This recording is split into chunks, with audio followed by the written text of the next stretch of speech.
Hindi ibang babae ang dahilan ng hiwalayan namin.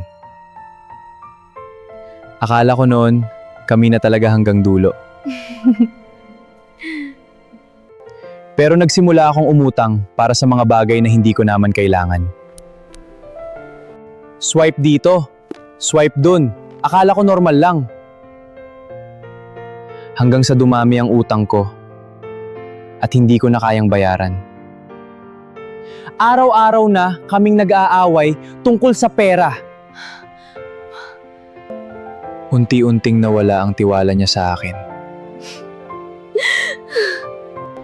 Hanggang isang gabi, iniiwan niya ako.